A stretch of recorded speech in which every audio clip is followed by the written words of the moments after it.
I had to find an industry to get into after the music industry. I mean, when you get $30,000 checks for writing a song in 10 minutes, you know, you're like, yo, I can't go back to making $12 an hour. And one day Monica just said to me, Marvin, why don't you just go to Ghana? I'm gonna pay for you to go. Go to Ghana. I don't even know nobody in Africa. And I was just scared. And when I came and I felt like a fool immediately. And I remember one day my agent was like, yo, you wanna go to Pongpo? So he brought me here and they took me to several different islands, but I saw Aqua Safari. So I saw a few islands. They took me to different islands that were for sale at the time. Okay. And then I landed here.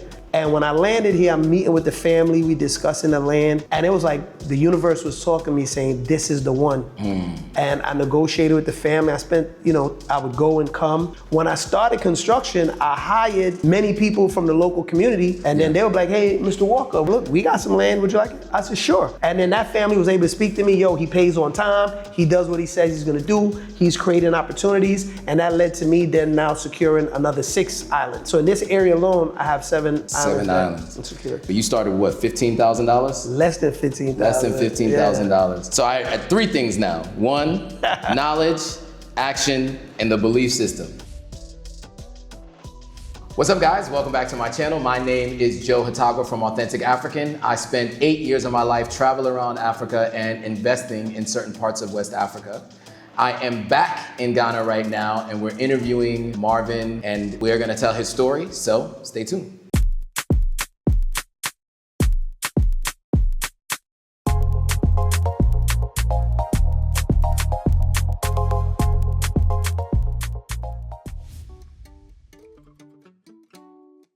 Marvin Walker is the founder and chairman of Run Free Properties Limited, a real estate development company headquartered in Ghana, West Africa. Walker is an award-winning developer recognized by Ghana Property Awards and Ghana Real Estate Developers Association for his visionary project Shark Island Resort and Residence, which recently won Discovery of the Year 2023 Riverfront Development. Since starting his project in January of 2022, Run Free Properties has helped 37 owners buy properties in Ghana risk avoided. Prior to Run Free Technology, Marvin Walker worked in the music industry where he and his stable of songwriters wrote songs for major label artists like Mary J. Blige, Alicia Keys, Charlie Wilson, and Keisha Cole. He and his stable of songwriters and producers have won 3 Grammy Awards and received several Grammy nominations. Marvin entered the entertainment, marketing, and advertising world at the age of 27, where he would license songs to film, television, and had music placement with several major label artists. Marvin Walker spent 4 years in the United States Marine Corps. His time with the Corps has given him discipline needed to succeed in any endeavor he undertakes. Walker is happily married and has 2 daughters. He has firmly planted his roots in Ghana. He married a Ghanaian,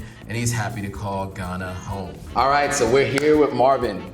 So, you know, look, we had a great conversation on the way over. We got a chance to talk a little bit. I know the world has to hear your story because it's a really interesting one. Before we get into what we're doing here at Shark Island, I really like to get people's background. So, First of all, where were you born and where were you raised? So I was born in Guyana, Georgetown, Guyana. Okay. Right? And when I was 5 years old, I moved to America. Okay. So I did most of my growing up. We first moved to Brooklyn. Okay. Then moved from Brooklyn to the Bronx, and most of my time was spent in the Bronx. All right, nice. Yeah. I did the other way around. I lived in the Bronx while I was growing up, and then now I live in Brooklyn. Okay. I really rep Brooklyn because I've been in Brooklyn a whole lot longer than I lived in the Bronx. So, all right, so when you grew up in the Bronx, what did you want to pursue as your career, and what did you pursue as a career? Well, you know, when I was younger, I didn't want to pursue much. I didn't know what I wanted to pursue. Okay. It wasn't until I got out of the Marine Corps and I met my mentor, a gentleman by the name of Mike Yeager, that I think I got direction, right? Okay. I mean, but other than that, I was doing what everybody else was doing, getting a job, you know, wherever I could find a job, you know, I was just trying to survive. Yeah. But once I got out of the Marine Corps, I met my mentor, that's when I knew what my skill sets were, what my talents were, and what I wanted to do. So talk about that. What did you learn being in the Marine Corps? Because I know it's hardcore, it's a life-changing experience. A lot of people say they learn about themselves more they learn about the world, but they also learn about themselves a lot more.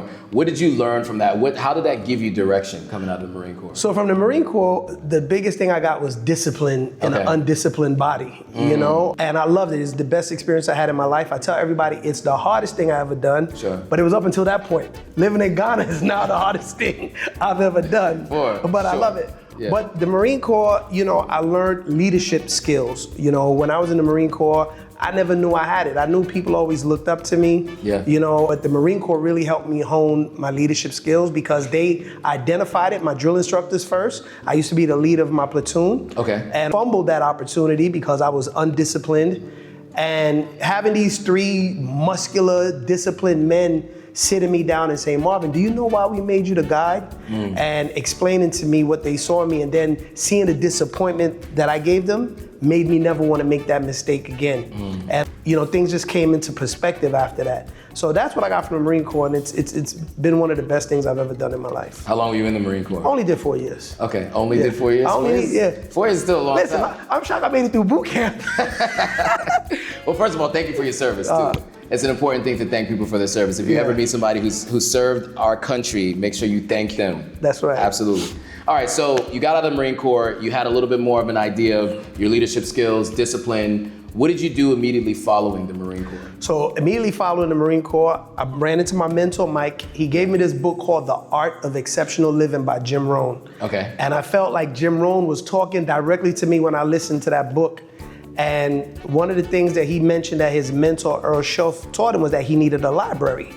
And they mentioned books like Think and Grow Rich, The Richest Man in Babylon, you know, The Power of Positive Thinking by Norman Vincent Peale. And I went out and I bought all of those books.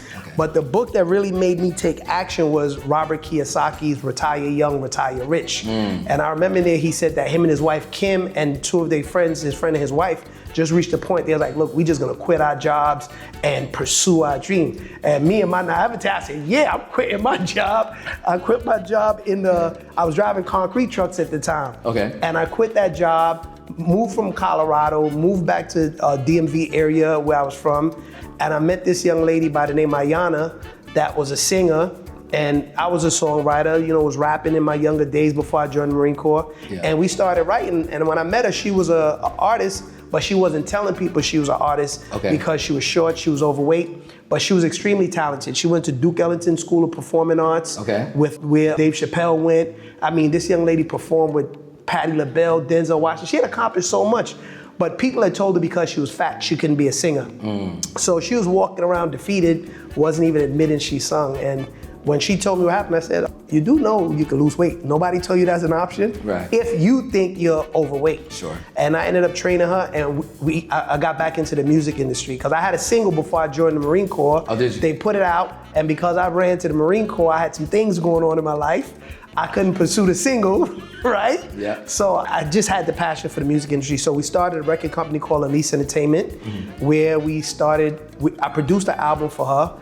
Went all around the US promoting the album, selling CDs out of we had rap vans, and we did the whole Southeast region. I sold millions of dollars worth of CDs, took her #1 on the hip hop R&B single sales chart. Just really reading books and applying the things that I was learning, Moses, Avalon, everything you need to know about the music business, books like that. And then just going and applying it. And we were very successful. Ended up getting a publishing deal from New Heights Publishing out of Calabasas, California. We ended up placing songs with artists like Alicia Keys, Keisha Cole, Mary J. Blige. My songs have been featured in movies like Welcome Home, Roscoe Jenkins, with Mark Lawrence. So now I'm licensing songs. I'm doing these licensing deals, $1 million publishing deals. And that was my thing in the music industry. We've written Grammy award-winning songs, you know, as a ghostwriter team for different artists. And that was my first taste of success. One day my accountant hit me. She's like, Marvin, not bad. It's only third quarter and you guys did 3.6. Wow. So I'm like, 3.6 what, $1,000, $100? Like, what are you talking about? Her name was JB Hillard. And you know, she was an older lady and she laughed. She thought I was joking, but I really didn't. I was just having so much fun doing the work. I didn't realize what I'd accomplished, Now, it wasn't net profit, but we had generated 3.6 million in sales. So I was like, how did I get here?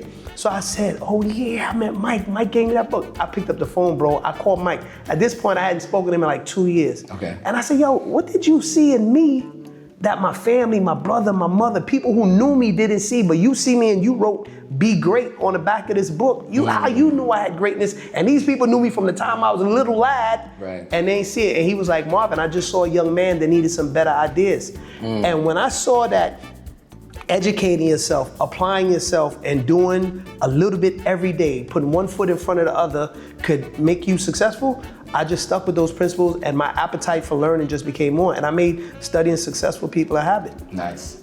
Yeah, they say success leaves clues, right? That's right. So first of all, Jim Rohn, love Jim Rohn. Also a mentor of mine. He has no idea who I am, and I think he's long gone at this point. Yeah, he died. Yeah, I also listened to a lot of Jim Rohn CDs back in the day. So I hear two themes. One, educating yourself. Two, taking action, right? That was huge. That's the hugest part. I think a lot of people spend a lot of time learning, but don't actually do anything with it. That's it, yeah. Fear. Yeah. Fear stops them from, and I've been scared every step of the way. Like even when I started this project, don't get it twisted. I was like, yo, am I gonna make it? I was scared to fail. But what I've learned over time is just do what you could do today, worry about tomorrow. There it is. Right? Yeah. And that's what, in spite of my fear, I still move forward. They say bravery is not the absence of fear, right? It's just the ability to go forward even in spite of your fear. Yeah. Dope. So, all right, so, we talked a little bit about how the Marine Corps sets you up for the mentorship, which sets you up for this career in music.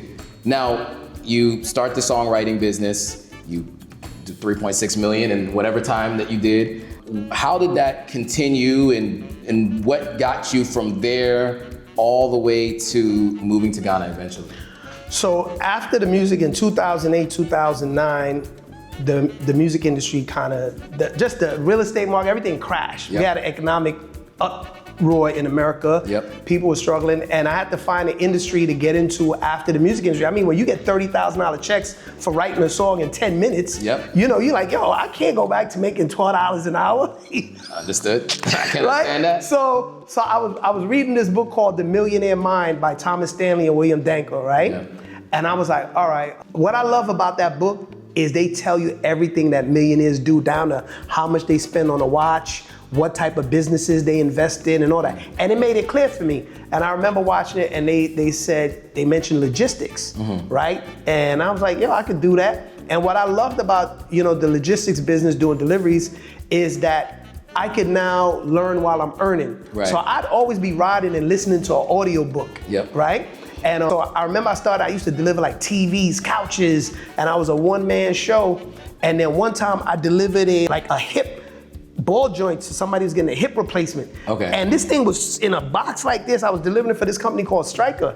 And the money they paid me for that little thing, they didn't pay me for a big TV and a couch. And I said, I like this medical logistics better. And then I got into medical logistics, and I ended up having a contract with the American Red Cross.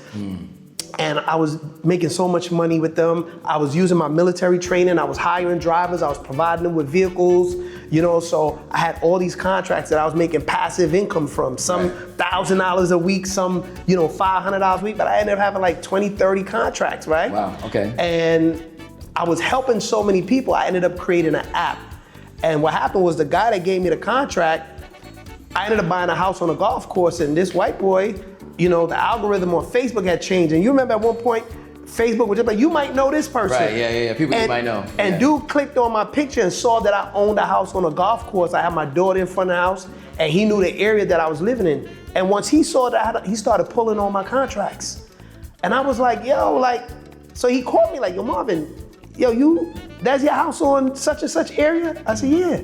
He said, I didn't know you own a house on golf. Now, he owned a house on a golf course too. So now I was like, yo, this guy's making too much money. So he pulled my contract.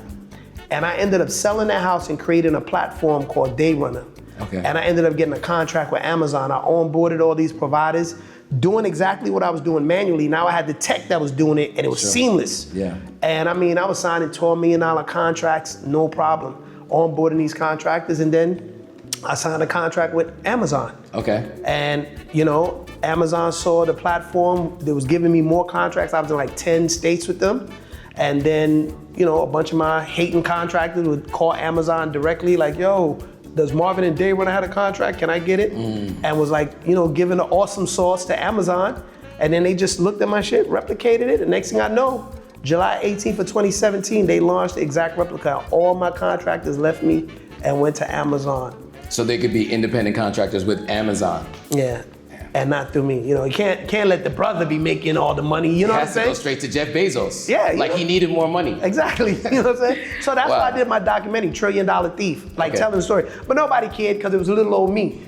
Who are you that, Amazon would, copy you? But I got the documentation, the paperwork, lawyers, they was ready to settle.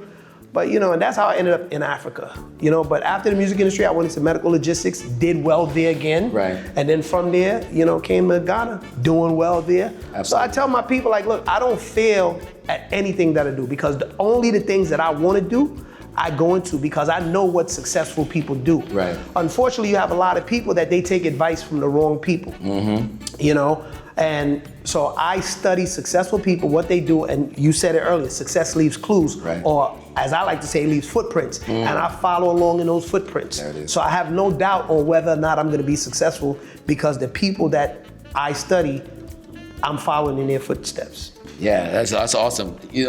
So I want to go back to this point in July, or was it 2017, where Amazon launched that business. Yeah. So this is your second time moving into a new industry. When you left, what made you confident that you could start over again after building something so substantial and somebody stealing it right from under you? So the first time, it's a financial crisis. Yeah. The second time, it's a company stealing it from you. You could see the company every day. People ordering these boxes. How did you recover from that and move forward?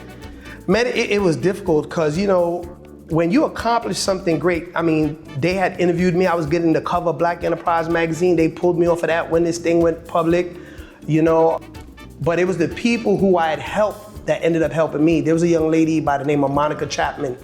And I remember when I couldn't pay the warehouse bill. She would give me her credit card and pay my warehouse bill. Wow. And this is an older lady, I think she was in her mid to late 50s at the time, right? Yeah. She had worked for the post office for 30 years. Once she retired, then she bought a bunch of box trucks and she onboarded them on my platform. So she was going into the Amazon, facilities under my contract and loving the money that they was making. Yeah. So when they, screwed me over, she was like, yo, I can't watch the white man do this to another brother.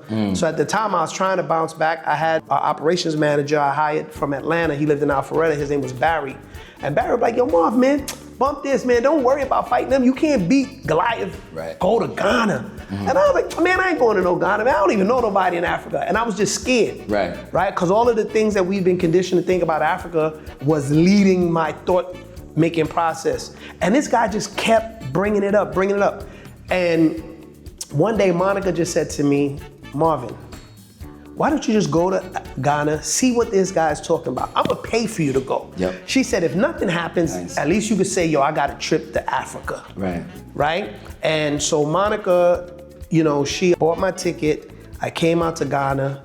And when I came and I landed on a plane and I stepped out of Kotoka International and I saw how beautiful the place was, I felt like a fool immediately, because in my mind, prior to landing here, I thought my vision of Africa was landing on a dirt landing strip. Wow. Zebras and lions was gonna be running alongside the plane. I was gonna see people with spears and kente cloth like Shaka Zulu. And I can't believe and that's in 2018. How ignorant can I be in 2018 about Africa? Right. And that's what let me know that, we really don't have a clue. We need to get out and see more of the world. And that's how I ended up here. That's awesome. So what year was that you landed here in Ghana for the first time? October 2018. So it was about a little over a year after everything had gone down with Amazon. Yeah, because in that whole time I was trying to fight them. I was running around hiring attorneys. Then I finally found a law firm that, had the courage to let me to fight with me. Yeah. But no big firm would take me on. And one firm actually in Charlotte, North Carolina told me, they said, Marvin, Amazon has every major firm on retain in every market. You have a case, unfair and unethical trade practice. They looked at the contract and everything, but they said, nobody's gonna take you on. You a one-off. We got consistent business with them. Right. And he really didn't want to tell me, but he kind of told me. And then I said, I'm getting me a New York lawyer. New Yorkers is going at everybody. Right. So I found a dude from New York. He was like, yo, I'm gonna represent you. He sent the first letter to Amazon. They responded, what damage, how much damage did we cause? Send it in, we sent it in. They was gonna settle. And then next thing you know, we get another follow-up letter. And my lawyer's like, Marvin, I can't represent you no more. Wow. The 30% that I said I was gonna take, you gotta pay me up front. Bro, I'm gonna pay you, and you know that these people done decimated took your business. Everything that I got. Yeah. So then I just said, man, let me leave it, and that's how I ended up coming to. So a little over a year and a half after that moment, you land here at Kotoka International Airport. You see how beautiful it is. Now, you get here, 2018. How do you go from 2018 arriving to the country to building what we're seeing here on Shark Island? Yeah. So in 2018 when I came, the guy Barry introduced me to a dude that was a lawyer here, and he was like, look, he's gonna take you to these companies that need logistical services from your platform. Yeah. So when I came, I met with Ghana Post, I met with Daily Graphic, I met with this other little independent company that when I demonstrated my platform, they liked it. And what really was, refreshing to me was that every company that I went to, the executive board was black. So I didn't have the anxiety that you would have going into America. I remember when I pitched my platform to American Red Cross, I'm in there and there's a bunch of other white companies pitching the same services, and I just knew I wasn't getting a contract. Right. Now my technology, none of them had the technology that I had at the time, but they ended up giving a contract to the exact guy that had it that I was working for already that started taking on my routes. But you find out that they greasing some palms, and that's how they got it. So, when he took me to all those companies, I signed so many contracts. People like, look, we need this technology. I think at the time, Daily Graphic was using, taxis to deliver their newspaper. I said, well, how would you like to be able to track them in real time and see how many minutes they're away from the delivery point and all that? And they loved it. Unfortunately, the lawyer that took me to the meetings was like, yo, unless you give me 50% of the company, you can't do business with these people. And I was like, my man, I'm not giving you 50% of my company. Right. So then I just said, I'm gonna launch it on my own. And that's what I did. I signed a contract with the SDA church here. They screwed me over. And then after that, I said, you know what, I'm gonna launch it on my own. So I launched daycare on my own. So he's providing medical services for a while. But it wasn't working because I'm investing dollars, but I'm charging CDs. Right? You can't be investing, $11, $12, but only getting, 3, 4 CDs. And so I had to switch it, and then COVID happened, shut down everything. And I didn't come here to buy land. I was just gonna transfer my technology over to the SDA church because they had Adventist Health Services. So I bought them a bunch of ambulances, gave them the technology, and raised them $7.5 million in funding from a company that's a subsidiary of Wells Fargo that invests in hospitals. Okay. And when I came here, they were supposed to sign the conveyance of the assets they were pledging to get the investment money, and I was just gonna earn a commission. Right. Well, now that they didn't sign the conveyance, I don't get my commission, right? And I learned about Ghana Man time. They put me in a hotel for like 9 months in Ridge. And every week, next week, Mr. Walker, next week, Mr. Walker, next week. And people was telling me when I came, Marvin, there's a thing called Ghana Man time. Oh, that's what you're doing? And I'm like, yeah, I'm with the SDA. It flopped. And, when COVID hit, we weren't on lockdown here like we were outside. So, I'm like, let me get out the house. Let me go look at some land. And I started looking at property. And I remember one day my agent was like, yo, you want to go to Pongpo? I was like, Pongpo? Man, that doesn't sound attractive. And I wasn't going to come because of the location that he mentioned. And I was like, I don't want to sit in the house another day. So I said, all right, let's go to Pongpo. So he brought me here. And I remember we landed at Pongpo. We got on a canoe like what we just rode over. And they took me to several different islands. But I saw Aqua Safari. And I was like, yo, what's that place right there? He said, oh, that's Aqua Safari. I said, I thought Aqua Safari is in a place called Ada. He said, yeah, this is Ada. Pongpo is in Ada too. I said, man, why you ain't tell me you're coming to Ada? I'd have gladly came, but I'm glad I came. So I saw a few islands. They took me to different islands that were for sale at the time. Okay. And then I landed here. And, I'm an empath. I feel with my spirit before I touch you. I already know if I like you or not, right? And when I landed here, I'm meeting with the family. We discussing the land. And it was a breeze that just blew, like when we had the sliding doors open. Oh, yeah. And it was like the universe was talking to me saying, this is the one. And I negotiated with the family. I spent, I would go and come. And we ended up coming to terms, and that's how I ended up here.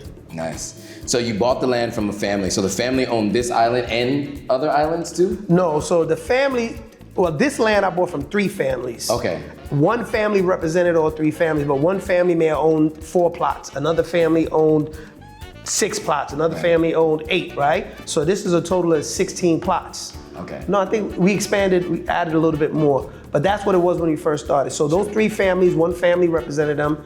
I bought the land from them. When I started construction, I hired many people from the local community who their families also owned other land around here in islands. And then they were like, hey, Mr. Walker, when they saw the project going on, they was like, look, we got some land, would you like it? I said, sure, but we got to do the same deal that I did with this family. And then that family was able to speak to me, he pays on time, he does what he says he's gonna do, he's creating opportunities, and that led to me then now securing another 6 islands. So in this area alone, I have 7 islands secured. So I want to take it back to that first moment when you were meeting with the first family. Yeah. You and I talked about this, but you started with what, $15,000? Less than $15,000. Less than $15,000. I think that's important to mention to people because I think you would think that you got to come with $150,000, and they think about, okay, you got 7 islands, right? So you got to buy all the 7 islands at once. You just did it in parts, right? Yeah, gradually. So when I launched the daycare business, I had 2 daycare vehicles that I had, right? Okay. And then I had licensed it to some people in the States, Dr. Uchenna Ijaku, which is one of my partners. Mm-hmm. So he gave me some money for the license, and I licensed him my technology, and he was the president for daycare in the US. Okay. So I took his license money, and then I sold my 2 cars, and I made one, I got like $6,400, the other one I got like $3,800, and I put that together, and I came and I just started clearing the land and buying stuff. Okay. And then my first house, I went to the first buyer and I said, listen, if you give me 100% of the money, I'll give you a $15,000 rebate when we complete it, and I hand you over the keys. Yeah. So they was like, yo, you gonna give me $15,000 if I pay in full? Yeah. So then they gave me the full amount of money. I took a portion of that money, started building their property. Then I took the rest and I demarcated the rest of the property, built the wall, bought a dredger, started dredging the sand, and then that person shared the property, and then 4 more people bought. Okay. Right? Yeah. So now I got 4 other people now that gave 30%. So now I'm building Dale's properties, and then I had one guy, he came and he bought 6 houses. You know what I mean? 6 houses. Yeah, and then he made me look at it different. He was like, yo, why are you selling these houses? Why don't you just build it yourself? I said, because I don't have the money. So he said, well, how much you need? I said, I think I just need about $2 million. We did the numbers. So he was like, yo, if I give you $2 million, would you pay me 10%? I said, absolutely. So, he was like, we did the contract, and I'm waiting. He bought 6 houses. He put down just a portion to secure each one. And then, unfortunately, it's a white guy, right? Started off good with good intentions, but before the money hit my account, he's coming on site, changing houses and redesigning. And I said, yo, my man, the money ain't hit the account yet. You're not an owner yet. Right? So I think the reality for him that there's a young black man telling me how to move on this thing that I think I own, he then backed out, right? So, which was cool, but that's how it started. So I didn't have the money, right? You don't need to be great to get started. You start to be great, and I just got started. But also you gotta believe in yourself. Like, I like challenges. I like when I gotta think my way out of a problem. God gave us a brain to use. So, when I run up into a challenge, I like exercising my creativity. Okay, how do I get out of this one? Do I go up, down, left, right? And my appetite for risk is a lot more than most people. Absolutely. Right? For sure. Yeah, and I don't look at failure as, what people perceive as failure. I don't look at it the same way. I look at it as a lesson. Now I know what doesn't work. I could do what does work. I mean, what if, Alexander Graham Bell, or, my man that invented the lights, he tried 10,000 times. Yeah, Thomas Jefferson. Right? 10,000. It didn't work on the 10,000th time. What if 9,999, he'd have said, nah. So, I feel like it's the same way. They say Bill Gates had 12,000 no's before he raised his first investor. Right. So when I'm doing things, I just like, yo, this is no number 900, no number 3,000, no number 5,850. And I just keep going because I believe in me. I don't need nobody to believe in me. So I had 3 things now. 1, knowledge. action, and the belief system. Yes. And you also mentioned that you have a high tolerance for risk, which which means that you have no problem asking somebody for a couple $1 million, right? You said it so like nonchalantly, like it was nothing, right? But most people have a hard time asking for $5 or $20,000, but to ask for $2 million, was it $2 million, right? Yeah. $2 million to get that first investment. So you mentioned there was another obstacle, right, with that one investor, the $2 million investor. How did you get back on your feet again and move forward with the further development of what you're doing here at Songwriting? Well, when he backed out, it didn't stop nothing, right? Okay. One monkey don't stop no show. I just say, yo, you're not investing no more? Now you got to pay the full price for your house. Because I gave him a discount because he was coming on as an investor partner. I mean, you're helping me accomplish my dream, so of course you need the benefit too. Right. But once he didn't, now you pay the full price, right? Yeah. So then it was like, look, this is the full price. And he was like, nah, I'm not paying that. So I was like, all right, see ya, right? Just refunded him and kept going. But at the time I had sold so many houses, I have all these clients paying monthly. So, even if somebody gave me $2 million, I can't deploy it right away. Right. So I just deployed the monthly inflows from my clients, and that's how we kept building. And then more and more, units started selling, So I want to go back to that. How did you start getting some of those clients when there was just cleared land here, right? Yeah. So were you selling your vision, and who were some of those clients that you were talking to that were investing early on? No, so again, the first client that bought the house here, it was a brother and sister team. The sister's a broker. She does real estate. Okay. So she shared my project on her platform, and she said, I own one there. So people in her network that have been following her for years, so she's a Ghanaian, that lived in America. So a bunch of other Ghanaians bought because they saw it on her platform. Yeah. Then, Wodamaya came here and interviewed me. Then Della, who also owns here, came and interviewed me. But she started interviewing first, and when she came and she saw the progress, she was like, yo, this makes sense. Della bought our house. Then another team that showcases my property is Ghana Bound, Sam and Yaba. Yep. They helped me sell a bunch of units. So I have different, broker partners that they direct traffic. They're like, no, we've been to the property, we've seen it. And then, Sam and Yaba, they've come here the most, and they did follow-up videos. So people were seeing the continual progress, and they felt more comfortable because they kept seeing it, happening. Shout out to them, Ghana Bound. I work with them a lot, so I'm happy to hear that. That's family, family. Yeah, good people. And Della's cool too. Used to be, what was it? It's more to Della now. It used to be Natural Ghana Girl. Natural Ghana Girl, That was her old YouTube channel. Yo, she did my very first interview. So, really? Yeah. So that's what it was, and then most of my clients come from referrals. Okay. I told you I have a client from Eritrea. Mm-hmm. Most of her family bought because she bought. They'd come, they see a house, they walk around it, they buy it. So we walked around a little bit, and you mentioned there's the houses on one side, and then the condos are going to be on the other side. Yeah, the beachfront. Are all the houses sold? Yes, all my units are sold out. All the units are sold. So the condos now is what's left to be able to buy. No, the condos are sold out. All the condos are sold out too? Yeah. So all 50 units? My first 11 months, I sold 43 units. Now, some people would buy, they put their reservation fee down, then they go and try to secure their funding, and they couldn't get funding. Okay. Right? So then, we'd have to resell that unit. And then also, the delays in Ghana or in Africa, period. Oh, yeah. So some of my owners that can't stand the delays got frustrated, like, yo, I want a refund, I don't want to do it, right? Sure. And then they pull out, we resell the units. It's not a problem reselling. Who don't want to live on here for the price point that they getting it for, right? You guys will see it when you guys look around. So in the first 11 months, we sold 43 units. Some people couldn't get funding. Like one guy came from France. Okay. This dude wanted to buy this house so bad. This was right when Ibrahim Traore kicked France out of Burkina Faso. Right, yeah. They would not let him send the money from his bank to Africa.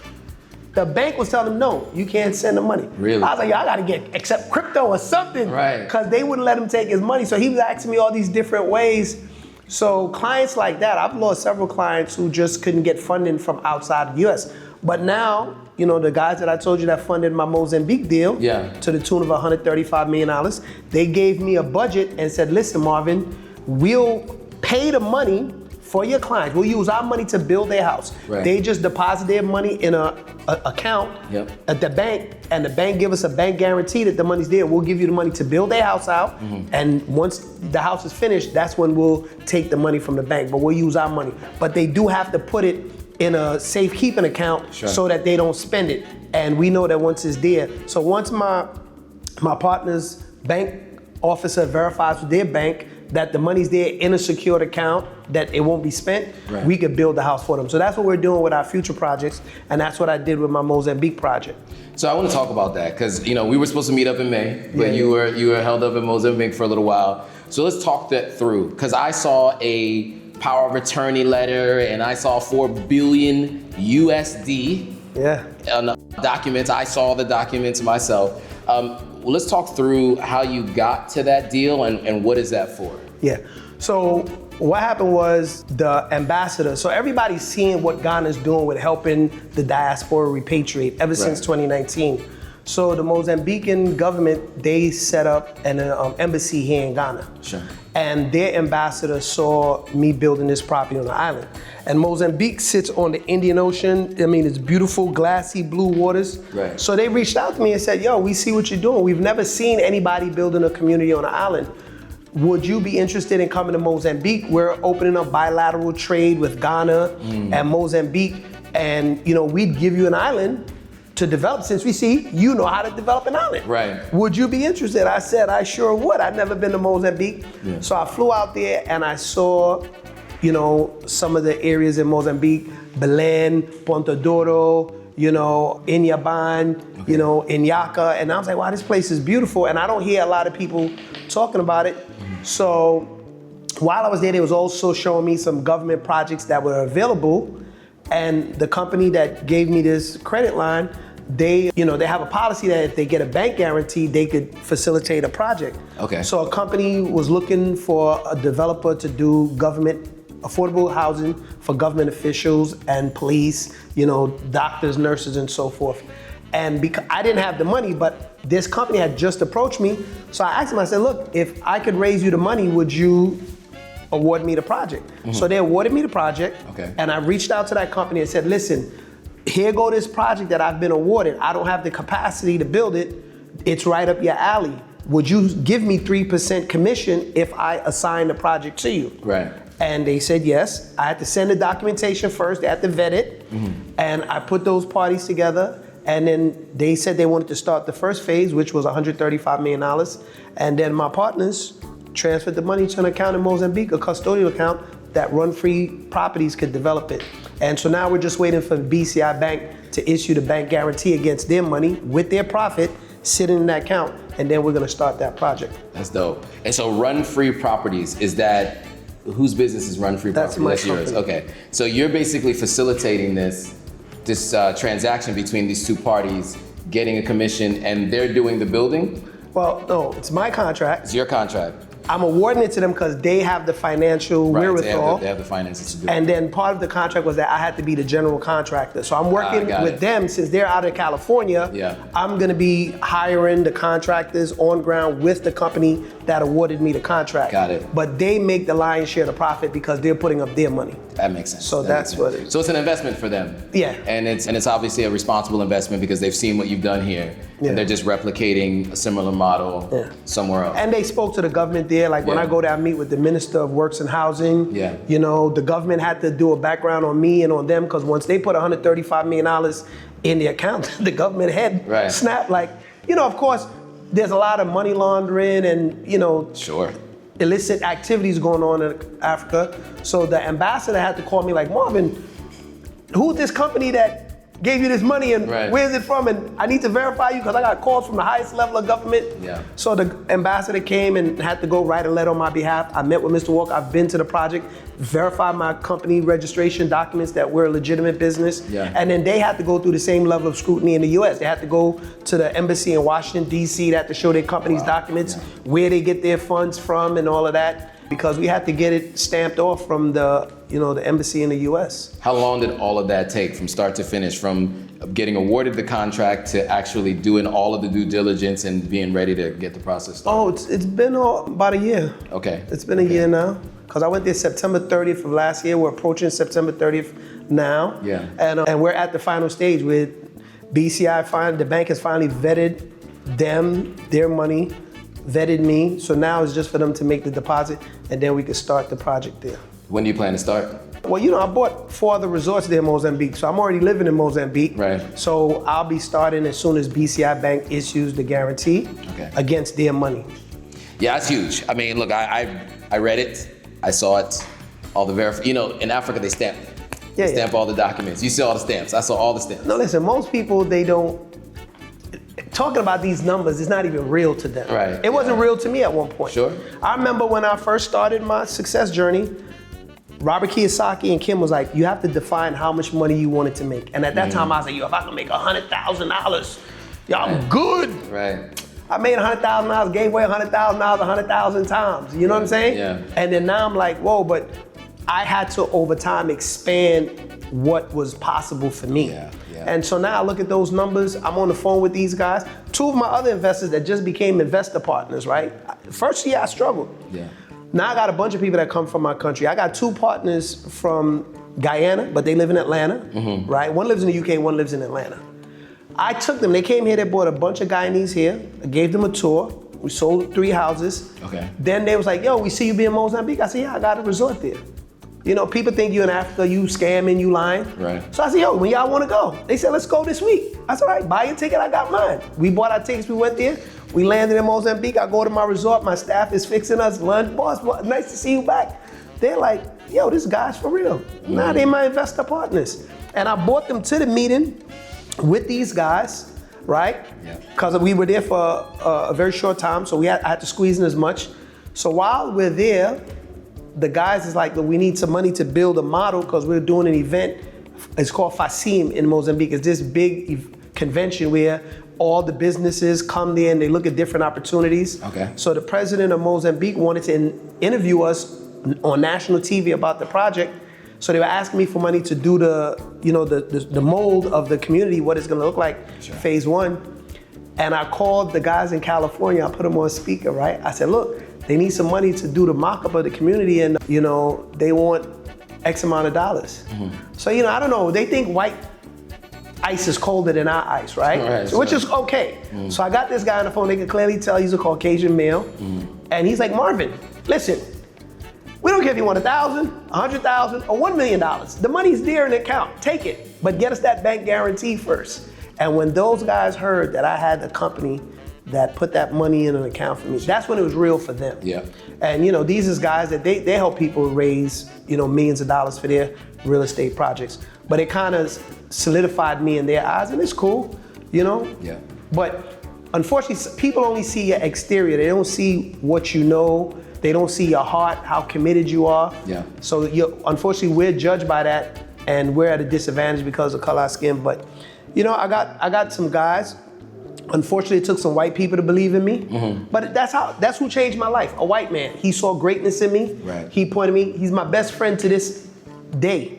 You know, we talk. This white man tells me he loved me. Changed my perspective. Growing up in the Bronx, there's no black and whites, Hispanics and blacks. Yep. Yeah. So when I met him and he was like, I got something for you, I said, yo, bro, a white man ain't never had nothing for me. What are you talking about? But this man has showed me that he wanted to invest in me. So my personal experience showed me that the people who invest and work with me, sometimes they're not my kinfolk. Right. And that's okay. Yeah.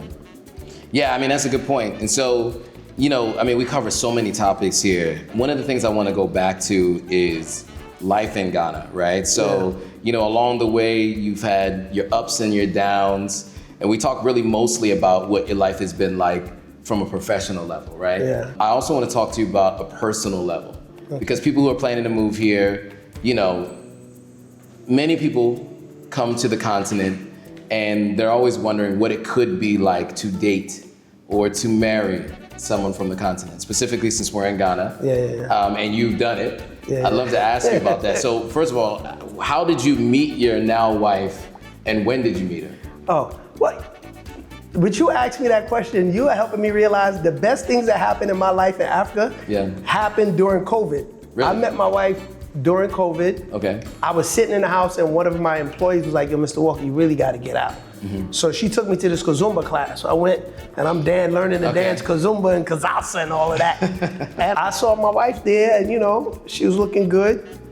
And I was like, yo, you wanna practice? Real New York, that's a real New York approach. So, you know, we started practicing Kazumba at the dance studio and at the house, and one dancing led to dirty dancing. And now we have 2 beautiful daughters. Nice. You know, so that's how I met my wife. Nice. During COVID. And at a Kazumba class. And so what would you say has been the difference between dating and then marrying her, and what it was like dating and marrying in the States? Well, dating in the States, I should say. You know, I would never date another woman from the States, you know. Oof. Just me. Like, you're not the first person to say that. It's hard to get a woman from the States to put their masculinity to the side. And I won't say I can't fault them, because a woman should always maintain her femininity, but you know, the same circumstances that the system put on us to make life difficult for us, it put on them. Right. So it's not because of that, but they're just too masculine and aggressive for me, right? I have a feminine woman, right? She lives in her femininity. She doesn't mind submitting. You know, she's trusted me. You know, when I met her, I was living in East Legon. You know, it wasn't the best circumstances, but it wasn't bad. But she stuck with me through that. Now we had our challenges, because you know, when you marry a Ghanaian, you marry the family. That ain't that ain't the way it is in America. And you know, for the most part, me and her family is good. But at a time when I was having some challenges here, you know, I've been arrested because people come, think they're gonna steal, think they're gonna, you know, take money and walk away with my clients' money. And I had to do some things that ended me up in jail a couple of times. And I expected the family to support me, because they all police, and they didn't, or they wanted me to pay them.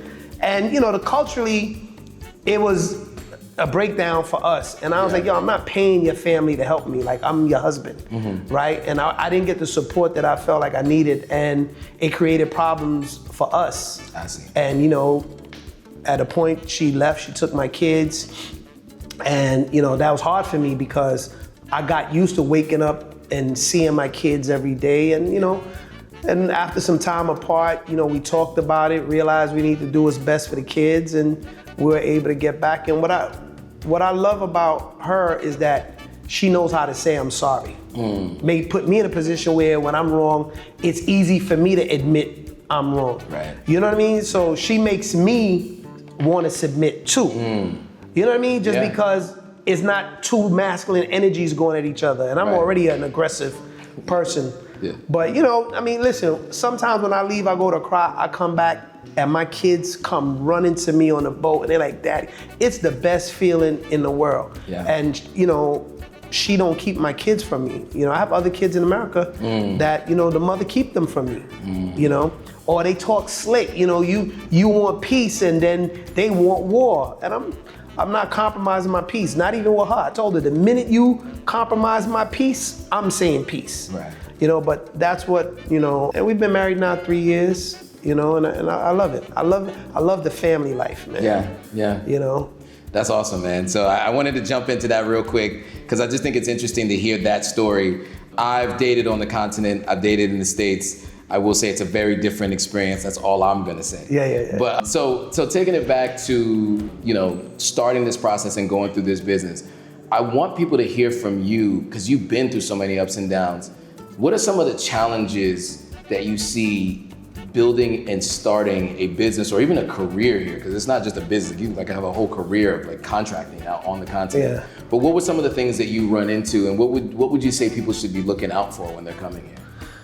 Yo, listen, the challenges here are many, but they could easily be circumvented by connecting with people who've been on ground. Coming here thinking you know everything, you know, or that we do things here like you do in America is gonna be your number one downfall, right? So you gotta hire, I like to call them lobbyists or consultants. Now, they won't classify themselves as consultants. They'll just say, yo, you give me something, I can make it happen for you. And you feel like you're being shaken down. But it's not a shakedown. They just don't know how to say, yo, pay me to be a consultant. I help you navigate some things. For instance, they just tried to charge me $800,000 to bring electricity here. There's electricity on the island. The last pole is like 300 feet from my property. We just need to bring it to the property, bring it under. They submit me an invoice. First they told me it was $49,000. I said, okay, $40,000 sounds about good. Right? This is a big property. They came, they saw the property, they said, oh, this guy must be Scrooge McDuck. He got a safe somewhere with money in it. And the thing went to $800,000. That's crazy. Right? So now I've got to look for a solution for solar. You know, it's a lot of obstacles, but tap in with a Ghanaian or a diasporan who is here and let them help you navigate. Because you will come here and you will lose a lot. Make the wrong mistake, you will lose a lot of money the first time and you'll be back. I think I was watching your show when you and Leslie was having an interview, and y'all mentioned it, 85% of the diaspora are back. Yeah, they left. leave. Yeah. So to make it here, you have to be built differently, right? Even Ghanaians can't make it. I got Ghanaians that are coming back and buying property from me. They're like, yo, if it wasn't for you, I wouldn't be coming back. Right. So, you know, get advisors. You know what I'm saying? Spend that money. Don't expect somebody to do it for you for free, but pay, because you get what you pay for. Buy a house from your Uber driver, buy land or something, and then see what happens to you. Then you'll come back. You know what I'm saying? Yeah, That's absolutely. It. Absolutely. So I was gonna ask you what advice you have, but you just gave some great advice. So for those who are thinking about buying here, why should they buy land, buy from you on one of the 6 islands? I guess all the units of the First of all, I don't want nobody else to buy from me. The data shows that my clients are not African Americans. Okay. They don't have the money to buy. They got to get credit. Yep. Now, again, what I just told you, how this company has given me the ability to finance them, it still wouldn't make sense to them. Okay. What I've learned is that our people are not business people. They're employees that want to be business or moonlight sometimes as business people. They don't understand business. Okay. Feel how you want to feel is the facts. The people who buy from me are Africans in the diaspora, Caribbean people. We know, we're mentally already conditioned that we have to save money to buy a house. Sure. They have money saved. African Americans don't. The average African American only has $1,000 in their bank account, if they even got that now, right? But also they're not mentally ready to come to Africa. To commit. Again, I'm speaking on the statistics you gave out that we know to be true. Yeah. Most people come, they're not like, I'm 10 toes down. They 1 foot in, 1 foot out. A lot of people live here, they go back to the States. You cannot make it in Africa going back, leaving and not being here every day on your business, right? So I'm also, my target audience is not, average people or middle class, not poor middle class. I'm only building out for wealthy people because I have the money to fund their project. They have the money to put in an escrow account.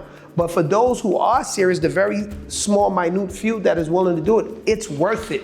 The peace that you get here, the love that you get from the genuine people that you will meet. You're gonna run into bad apples. Yep. But for my staff, the people that I have on my team that I formed new relationships with, I couldn't even imagine my life without them. They've made me feel really appreciated. When you bless a person on a continent that sees the value in how you could contribute to their life, it gives you a feeling like no other. One of my guys that work with me, he's the family that sold me this land. Most of the houses here that the families have are mud huts. They build it with, the mud, the compact dirt, I forgot what they call it. But anyway, that's how they build it. Sure. This guy because of the employment that he was been gainfully employed for 2 years, built a really nice house, invited me to his house. We had dried fish, apateshi, and the appreciation that he gave to me that I've created something that helped him build a better life for him and his kids, right? Yeah. I mean, that's the win for me. Yeah, absolutely. You know what I mean? So the relationship that you could form, the fact that you have the same 24 hours here that we have in America, but you could get to sit down and chill and spend time with people. When I see a group of us eating together in the food, there's a level of community that gives you that you don't get. In America, you go to a restaurant, you eat with your knife and fork, your cutlery, but nobody's really engaged. Everybody looking at their smartphone and stuff. Here, you get to sit down and have fellowship with the people. So if you're moving for that, and you tired of the constant going in America, those people can make it here that they've made up their mind, I'm in Africa. And I wasn't there when I came. Right. If it wasn't for my buddy Raphael, he's the owner of Jamrock, he's Jamaican, right? Him and his wife Liz, when things was bad for me, they helped me out. And he would always tell me, Marvin, I'm not leaving. Africa's the final frontier for me. And that helped me stay, because I was, weak in my, commitment to my journey in Africa. But with what I've been able to accomplish here, the fact that I've been able to set up my children's children already. If I don't do another project, right? Oh, people in the diaspora, I'm talking to you. If you're, oh, he's a scammer, he's this. I don't need you to buy my house, right? The people who work with me and work with you, because even you told me people said that you're running from something. Yeah. You won't believe how many times I heard that, like run from what? Yep. It's a better quality of life here. 100%. When you look at the money, I explain to Ghanaians that are always talking about leaving. When you look at the money that you have left in America after you've paid every bill, you have the same amount of money as somebody in the village. Right. And I know it, I live there, right? So, but the quality of life that you live here is better. So are they challenges? Is it frustrating? Yes, but it's worth it. Love that. All right, so the last thing I want to ask you is where can people find you? How can they get here or find you online? Okay, well that they can do. You can find us at sharkislandgh.com. It'll take you to our water park website, and then they can come here, they can ride our jet cars. We're the only company on the continent. I have the license for Africa through my manufacturing partner. A lot of people come here, they ride our jet cars. We're promoting that a lot right now. They can come and rent our property during December in GH. I told you we're giving out a 10-day staycation visit. We'll be raffling that off. We're just waiting to get our license from NLA, National Lottery Association. So we're gonna raffle off a house, and we're gonna raffle in phase 2, and then we're gonna do that. So sharkislandgh.com. You can find us if you want to come and participate in any of our activities. And then you can find us on Instagram, Shark Island GH, as well as TikTok. Now, I don't manage none of that. My team does, but those are where we are. Dope. Well, I want to thank you again for doing this. I want to thank you for coming, my brother. Absolutely, absolutely. And thank you guys for watching. If you watched all the way through to this point, if there's any questions that I did not ask that you feel like I should have asked, put that in the comments below. Of course, everything that he just mentioned is going to be in the description. And if you haven't already, make sure you hit that subscribe button, hit that notification bell so you're notified every time a new video comes out. So thanks for watching. See you all in the next video. Peace.